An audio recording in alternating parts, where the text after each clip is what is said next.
Hello everyone, my name is Doni, a legal advisor in Seven Stones, Indonesia.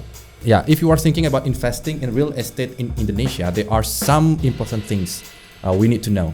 Okay, today we are going to dig into one of the most common questions, which is the difference between leasehold and freehold. And today we are having Terje Nilsen, the CEO of Seven Stones Indonesia, as well as the expert in the real estate market who is going to assist with answering those questions. Thank you, Donny. You're actually the lawyer, so I think you should answer it. But I think the motivation for us to do this podcast is that recently I've seen a lot of other podcasts along this topic and many others, and I guess forward we will do many more.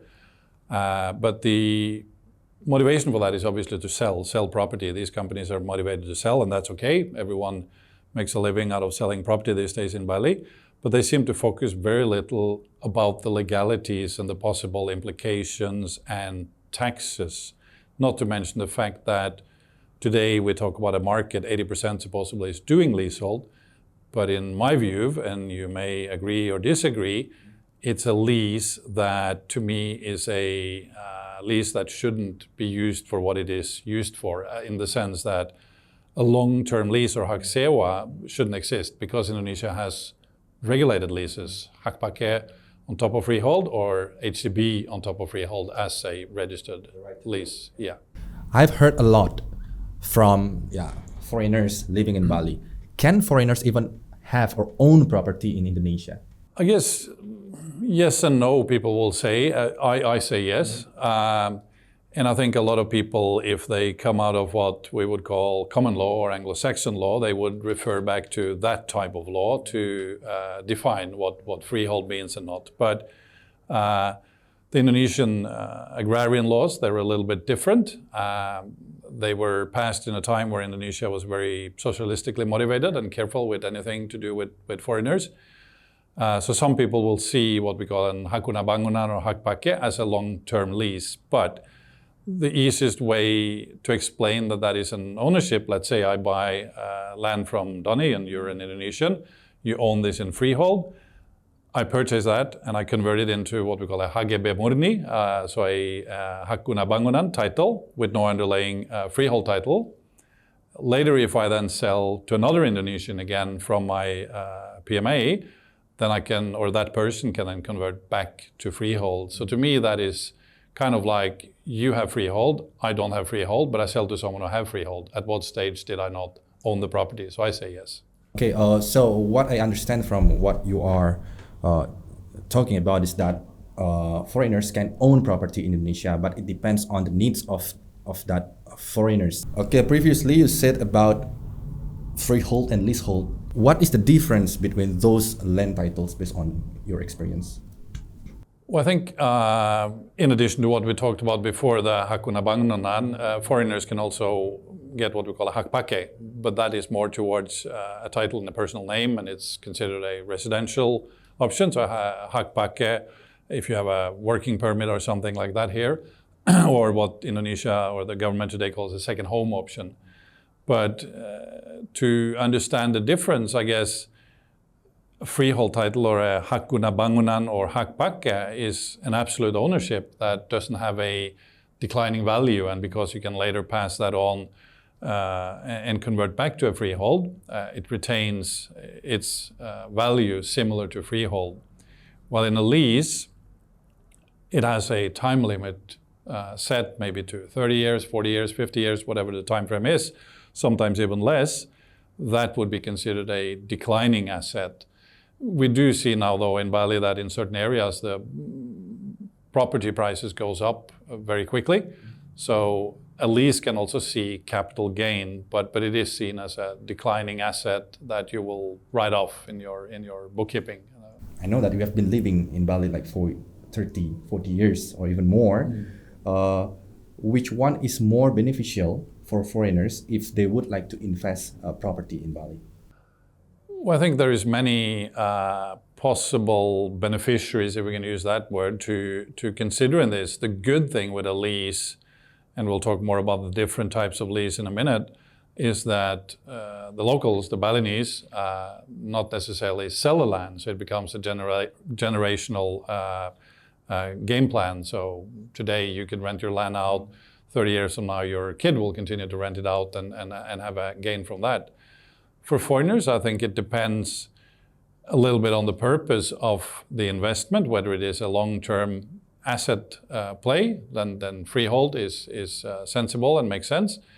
I also think it's important what area, like if today freehold, if you can find it in Canggu or Uluwatu, I wouldn't consider it because it's just too expensive, and you would maybe look at, where is the market going and how easy it is to liquidate, while a lease, then maybe a cheaper entry. You can get into the market for less, but it would be driven then by an ROI, so a return of investment, which you would look at maybe 7, 8, 9, 10 years return of investment. And after that, you would have the benefits, and at some stage the lease end, and that's it. You're Okay, if there are foreigners who wish to do business in Bali, in whatever it is, like maybe in real estate, they would like to build a restaurant, or maybe they would like to set up a cafe in Bali.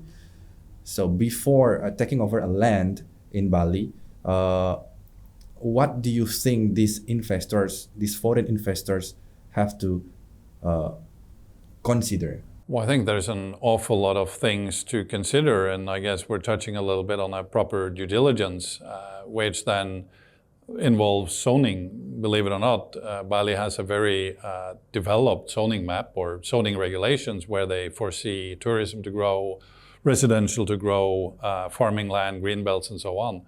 So that's the first thing. But then look into, the title itself. Is it clean and clear? What kind of permits can you obtain? Is there any mortgage on it? Any disputes? And so on and so on. But to me, I also think one of the things that I look at a lot with what goes on in the market today, and I say this over and over in different occasions, whether it's topics that is brought up when we do seminars or just non-formal gatherings, the leasehold that we see today, to me, shouldn't exist. It should be used for short-term rental. It should be leasing a shop or an office like this for a couple of years, or somewhere to live. And why do I say that? Because Indonesia has regulated lease, and it doesn't make sense to allow a non-regulated lease if you have regulated lease. So a lease today, to me, that just became another loophole after the nominee was kind of flushed out after the tax amnesty in 2017, where legal advisors and sometimes notaries, unfortunately, saw that a tourist can sign a lease. And there's nothing, I think, and you're a lawyer, you may be able to address this better, but there's nothing preventing a lease per se. But if you go to BPN with a lease, or what we were talking about, hak pakke, or in top of freehold, or HDB hakuna bangunan on top of freehold, that is regulated. It's regulated in the sense that it has to be a company that holds the HDB title on top of freehold, or the foreigner, if he wants to have a long-term lease on top of freehold, he or she must have a kitas. So right away, those titles becomes regulated while the other lease is not regulated. And my guess is, not guess, but when is the government of Indonesia going to say enough? One out of two, they're not going to allow that, or they're going to say that any lease also needs to be registered with VPN to make sure that it is in compliance. I think there are many other aspects too, like we said, on the legal perspective of a hakpak and a hakuna bangunan. Those are very clear legal products. They're very clearly defined under agrarian law, while the hak sewa, to me, is very open-ended and open to interpretations. And therefore, you need to have a very good legal advisor to think of all the things that could happen: extensions, renewals, inheritance, and so on and so on and so on. Yeah, I think I agree with you. Based on my experience, there is no requirement from regulations to record a lease with BPN. So it will be based on the agreement between the lessor and the lessee, and the lessor and the lessee can regulate the terms and conditions they agree with. So the government will not be able to know the details of the lease because there is not the requirement of recording the document to the government.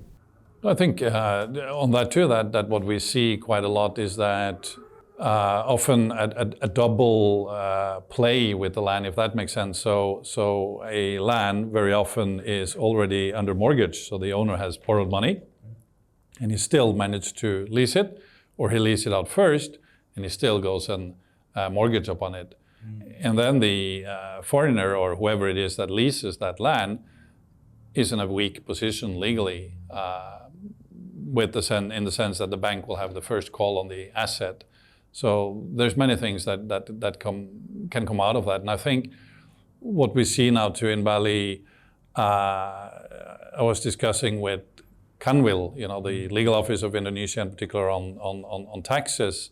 And obviously one of the struggles is to identify tax object, tax subject when nothing is really compulsory registered. And to me too, if you today own a lease and you are in compliance doing a business, you have that in a company, which is really the only way a foreigner can do business. You cannot do business as a private person. You cannot lease a villa and sublease that as a business. It's just not legal. And this is why Indonesia came out with a second home option, which also cannot be commercialized. But anyway, when you look at the taxes of that, the first thing is VAT, added value tax, or PPN, as we call it in Indonesian. That is like talking about COVID or some other disease that nobody wants to talk about and mention. So we're doing everything we can to prevent that. But you should pay, 11% VAT on a property transaction.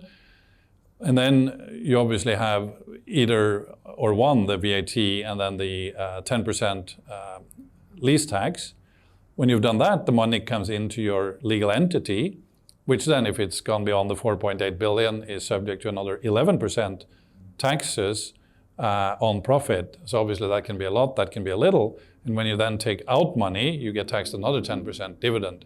So to me, it's a very tax-heavy structure, while if you do a hakpakke, which you can also sell even though you cannot commercialize it, or an HDB, hakuna bangunan, on top of freehold under a PMA, the taxes are different. There's 5% buyer's tax and there's 2.5% seller's tax. So that obviously right away takes away 7.5% taxes that heavily impacts then the tax burden, in addition to the aspects that we've already discussed. So how do you think to structure the tax before deciding whether the foreigner should go with lease or should go with hakpakke or right to use? I think there's many considerations on that, and I've watched some of these other topics and I guess YouTubes and blogs on this, which talks about capital gain. So capital gain is when an asset goes up in value. A lease isn't really capital gain in the sense that it is a declining asset, but like we said before, you can have a price increase and therefore you could possibly call it the capital gain. But they're trying to show that it's much better to buy a lease than a freehold. Both goes up, but supposedly the lease goes up much quicker, and therefore over a certain time frame, the lease gains more. Let's say you invest $100,000, you get by $600,000 buying a lease. If you invest $100,000 in freehold, you get $300,000 back. That to me is possibly proven in a few areas, Canggu, maybe beyond now into Prerenan and so on, but for how long? And then you get into the asset value and the possible changes in the market. So if the market changes, people become aware about regulated leases and maybe even starting to buy freehold, because you'll see now more and more mortgage options coming in, and mortgage will only happen on freehold or HGB, or possibly HGB on top of freehold, not on lease. So that will push the market in to compliance, that will push the market into a different market than what we see. So then you may end up with a lease that for the future is difficult to sell and is only a declining asset other than the clear ROI. But I think it depends on your overall business plan. Are you here just to buy some property, sit on it for a few years, try to get some gain and then pack up and leave? Are you going to run a business and you're going to sell the business and the lease? Is it a long-term asset build that at some stage you can provide or show a decent turnover, and you can move on to maybe some kind of investment company or something like that that will buy out your business. So it all depends. I received a number of questions from clients, your client in Seven Stones, questioning about hotel moratorium in Bali. So what do you think this is going to impact the property investment? Yeah, you're right. I think recently that's been the main question. I think a lot of people hold back on investments because of that. I kind of question the possibility of that happening, in the sense that when we talk about a full moratorium, I don't think it's possible, because you have, like we said before, a very well-developed zoning map for Bali, which clearly states what's tourism, what's residential, what's rice fields and so on, and you have LSD on top of that, which is protected rice field for the sake of food supply. So I think the government is going to struggle to say that you cannot build in legit zones. What I think will happen is that we'll see a much stronger enforcement in the different regulations. Like, for instance, tourism zone, what you can do there. Now you see a lot of PMAs, they buy land in residentials, and sometimes they are allowed to do that depending on the purpose of use. So let's say they build some townhouses and they sell that out as a developer, but they cannot very often operate a villa. They cannot do a Airbnb, and the KBLI 68111 in many residential areas is not legal. So I think we'll see an enforcement on that, and that is where a lot of foreigners may already be too far into the game. They've bought land, and I personally have received a lot of requests on this where people want to apply for PPG, the build permit, with the PMA. BETU says no, but they've already been able to convert the title, which possibly also shouldn't happen, but have happened for whatever reason. So they get into this problematic situation of, what do I do? And then some people say, oh, just do a lease in a local's name, apply for the PPG, and then terminate the lease.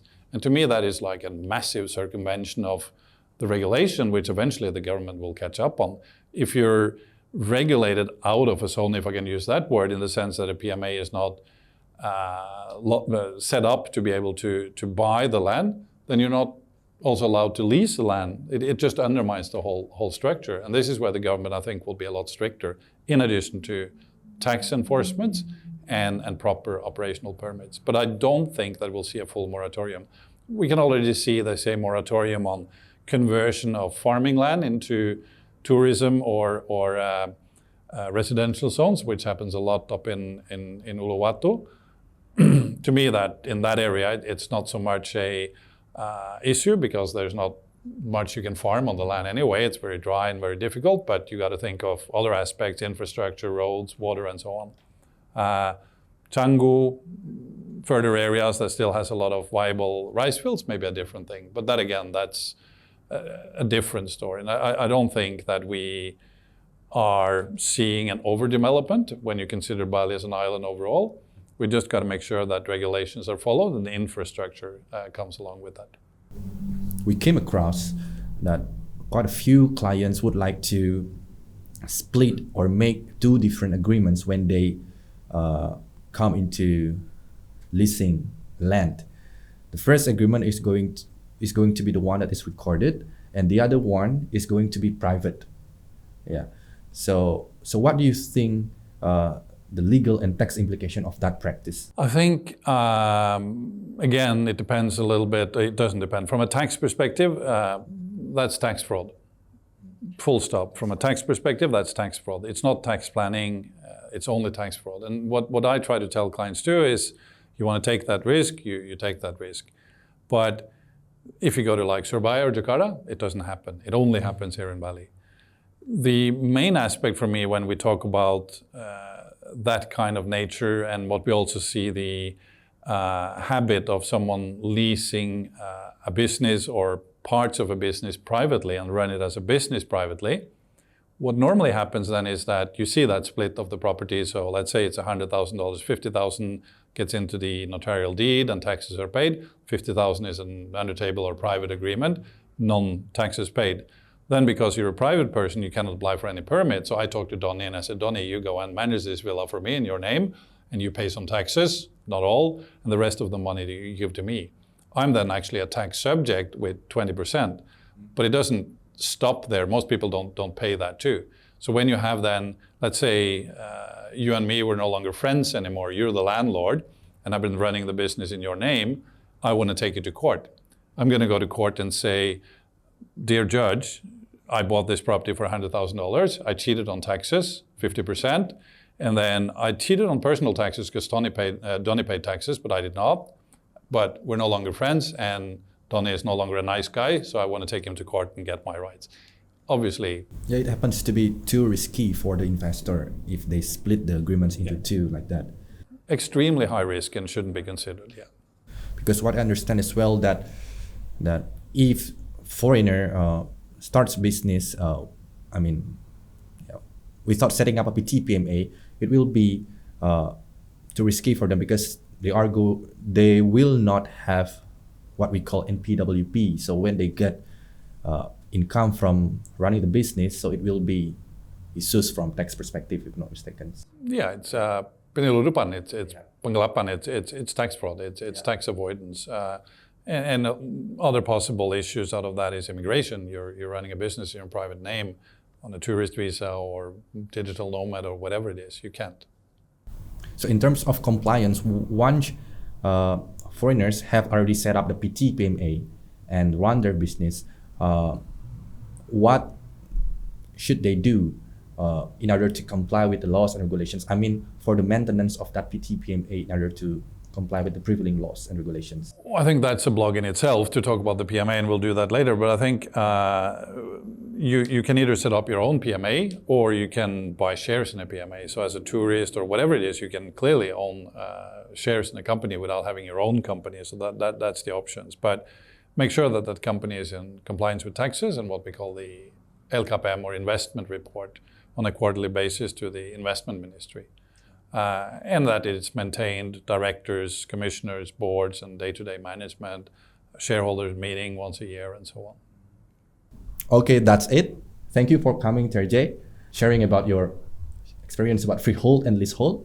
And hopefully we are going to invite you again, talking about different topics in our next podcast. Thank you for having me. And I think as a general closing that people shouldn't be worried about doing investments in Bali or in Indonesia. Indonesia and Bali is booming economies and developing areas that has great potential. Just make sure you do it the right way, because I think Indonesia, in legal terms, I use the word a lot, normalize itself as a country. So it's starting to enforce, it's starting to connect the different institutions and so on with each other. So the saying that we have, if it sounds too good to be true, then most of the time it is. Thank you.